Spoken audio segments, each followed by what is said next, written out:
संविधान संशोधन, 102वां संविधान संशोधन, 103वां और 104वां संविधान संशोधन। ये बहुत ही चर्चा में रहते हैं संविधान संशोधन और परीक्षाओं की दृष्टि से भी बहुत महत्वपूर्ण है, क्योंकि परीक्षाओं में अक्सर इनसे प्रश्न पूछे जाते हैं। तो शुरू करते हैं। 101वां संविधान संशोधन। देखिए 101वां संविधान संशोधन जो है ये जीएसटी से संबंधित है। जीएसटी अर्थात गुड्स एंड सर्विसेज टैक्स जो होते हैं, वस्तु एवं सेवा कर, इसको लागू किया गया था। यह 122वां संविधान संशोधन विधेयक था। देखिए 101वां ये संविधान संशोधन है और विधेयक जो है ये अलग है। 122वां ये संविधान संशोधन विधेयक था। इसके द्वारा जो है 1 जुलाई 2017 को जो है जीएसटी लागू किया गया था। जीएसटी जो है भारत में 1 जुलाई 2017 से लागू की गई थी। और ये जो बिल है यानी जो संविधान संशोधन विधेयक है 122वां, ये कब पारित हुआ था? देखिए लोकसभा द्वारा ये 8 अगस्त को यानी 8 अगस्त 2016 को पारित हुआ था और वहीं राज्यसभा द्वारा यह 3 अगस्त 2016 को पारित हुआ था। ठीक है, इस बिल के द्वारा जो है जीएसटी लाया गया था, यानी जीएसटी जो है ये जीएसटी से संबंधित है। 101वां संविधान संशोधन। तो ये जो है 122वां संविधान संशोधन विधेयक जो है ये प्रावधान करता है संविधान के 101वें ठीक है। तो इसके द्वारा जो संविधान में संशोधन हुआ है वो 101वां संविधान संशोधन है। ठीक है, तो देखिए एक कैसे याद करेंगे, ये जीएसटी से संबंधित है। तो इसको याद करने के लिए देखिए जीएसटी ये पैसे से संबंधित है, मनी से संबंधित है। 101 जो है ये जो मतलब हम कभी निमंत्रण में देते हैं तो दक्षिणा में देते हैं तो 101 रुपया करके देते हैं, एक बढ़ा करके देते हैं। तो आप इससे थोड़ा याद कर सकते हैं कि 101 जो है वो ये मनी है, माने पैसा है। ये जीएसटी जो भी है जो है वो पैसे से ही संबंधित है। 102वां संविधान संशोधन, यह राष्ट्रीय पिछड़ा वर्ग आयोग को संवैधानिक एनसीबीसी जो है इसको दर्जा प्रदान करता है। देखिए जो राष्ट्रीय पिछड़ा वर्ग आयोग है इसका गठन किया गया और इसको जो है शक्ति प्रदान की गई है, एक संवैधानिक दर्जा प्रदान किया गया है इसको। किसको? राष्ट्रीय पिछड़ा वर्ग आयोग। ये राष्ट्रीय पिछड़ा वर्ग आयोग से संबंधित है 102वां संविधान संशोधन। ठीक है, तो इसमें क्या है, देखिए ये जो है एक जो राष्ट्रीय पिछड़ा वर्ग आयोग है एनसीबीसी जो है इसको कानूनी निकाय बना दिया गया है। कौन सा निकाय बना दिया गया है? ये कानूनी, इस आयोग को जो है कानूनी निकाय बना दिया गया है।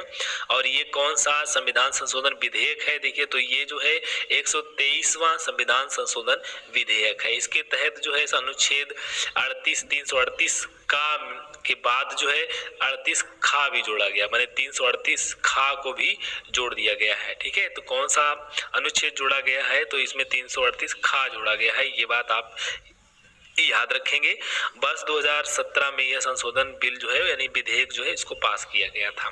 देखिए 102वां जो है कैसे हम पता करेंगे राष्ट्रीय पिछड़ा वर्ग आयोग से संबंधित है? तो 102वां जो संविधान संशोधन है ये पिछड़ा वर्ग यानी एनसीबीसी जो राष्ट्रीय पिछड़ा वर्ग आयोग है इसे संबंधित है। इसको संवैधानिक दर्जा प्रदान करता है, यानी इसको एक कानूनी निकाय बना देता है, तो इससे ये संबंधित है। तो देखिए 102वां जो है मतलब जो जैसे कि हम जनरल पहले आते हैं, उसके बाद में ओबीसी दूसरे नंबर पर आते हैं, फिर एससी एसटी आते हैं। तो इस तरीके से हम याद कर सकते हैं कि जो ओबीसी जो होता है, जो ओबीसी है वो चौथे नंबर पर है, दूसरे नंबर पर। पहले हम जनरल को अगर ले लें तो जनरल है, जब हम पढ़ते हैं कहीं अगर देखते हैं तो पहले जनरल फिर ओबीसी, ऐसे इसकी कैटेगरी लिखी रहती है।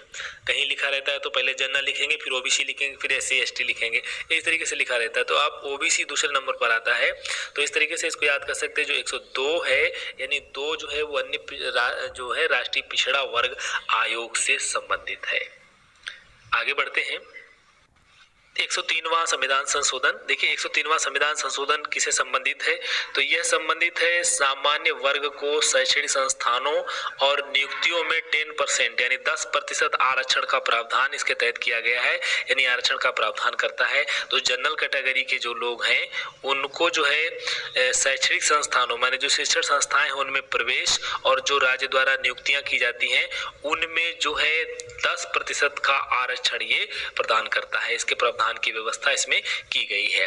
EWS इसको कहा जाता है। देखिए EWS इकोनॉमिकली वीकर सेक्शंस। ठीक है, तो आर्थिक रूप से जो पिछड़े हैं, इसका अर्थ होता है जो आर्थिक रूप से पिछड़े हैं उनको आरक्षण दिया जाता है। इसमें आर्थिक रूप से पिछड़े के आरक्षण के लिए इसमें प्रावधान किया गया है। EWS ये 10% जो करता है, यानी किसमें, शैक्षणिक संस्थानों में, माने जो शिक्षण संस्थाएं हैं उन प्रवेश और राज्य द्वारा जो नियुक्तियां होती हैं उनमें जो नियुक्तियों में आरक्षण का प्रावधान है वो 10% आरक्षण का प्रावधान इसमें किया गया है। तो यह संविधान संशोधन विधेयक कौन सा है? 124वां यह संविधान संशोधन विधेयक है, 124वां। ठीक है, इसके तहत जो है अनुच्छेद जो 15 है और अनुच्छेद 16 है इसमें संशोधन किया गया है और जो क्लास 6 इसमें जोड़ा गया है। ठीक है, ये इसमें जोड़ा गया है, दोनों में जोड़ा गया है। तो इसके तहत जो है अनुच्छेद 15 जो है और 16 इनमें दोनों में संशोधन किया गया है। शैक्षणिक संस्थानों में प्रवेश और नियुक्तियों में 10% आरक्षण का यह प्रावधान करता है 103वां संविधान संशोधन। ठीक है, तो यह पास किया गया था कब? ये संशोधन जो हुआ था 2019 में हुआ था ये संशोधन। ये बहुत ही महत्वपूर्ण है, इसको जरूर आप याद रखें। आगे बढ़ते हैं, अगला है 104वां संविधान संशोधन। देखिए 104वां संविधान संशोधन जो है किससे संबंधित है? यह संबंधित है लोकसभा और राज्यसभा की जो विधानसभाएं होती हैं। राज्यसभा की विधानसभाओं में SC ST की सीटों के लिए आरक्षण जो 10 वर्ष से बढ़ाकर 10 वर्ष के लिए था उसको बढ़ाकर क्या कर दिया गया है? 25 जनवरी 2030 तक कर दिया गया है। ठीक है, इनको जो है अवधि जो है इनकी बढ़ा दी गई है लोकसभा और राज्यसभा की विधानसभाओं में। देखिए ये बहुत ही महत्वपूर्ण है बिंदु, इसको याद रखिएगा। ये लोकसभा की बात करता है, लोकसभा में और राज्य की विधानसभाओं में बात कर रहा है, ना कि लोकसभा और राज्यसभा में। ठीक है, तो राज्य की विधानसभाओं में ये बात कर रहा है। और SC ST की जो सीटों का के लिए जो आरक्षण था 10 वर्ष से बढ़ाकर के कितना कर दिया, कब तक कर दिया गया है? ये 25 जनवरी, ये डेट बहुत महत्वपूर्ण है, इस डेट को जरूर आप याद रखिएगा।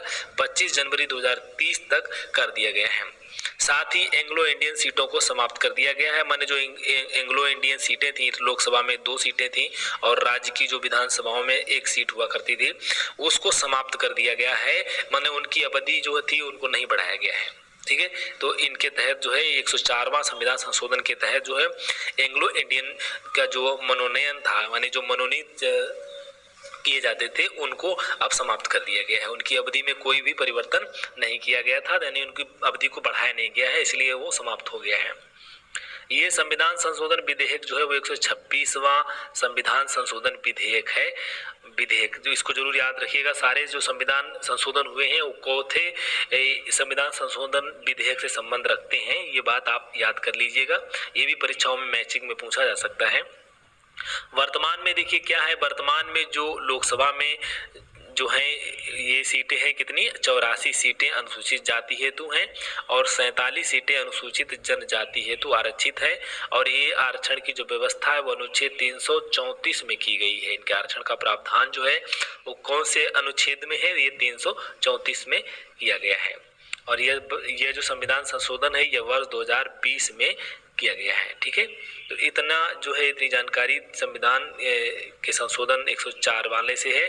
तो ये करता है प्रावधान लोकसभा और राज्य की विधानसभाओं में SC ST की सीटों के आरक्षण के संबंध में, जिनकी अवधि बढ़ाकर कितनी कर दी गई है? 25 जनवरी 2030 तक इनको बढ़ा दिया गया है। साथ ही इसमें एंग्लो इंडियन सीटों को समाप्त कर दिया गया है। और यह जो है 126वां संविधान संशोधन विधेयक था। वर्तमान में लोकसभा में 84 सीटें अनुसूचित जाति हेतु और 47 सीटें अनुसूचित जनजाति हेतु आरक्षित हैं। अनुच्छेद 334 जो है वो इनके आरक्षण का प्रावधान करता है।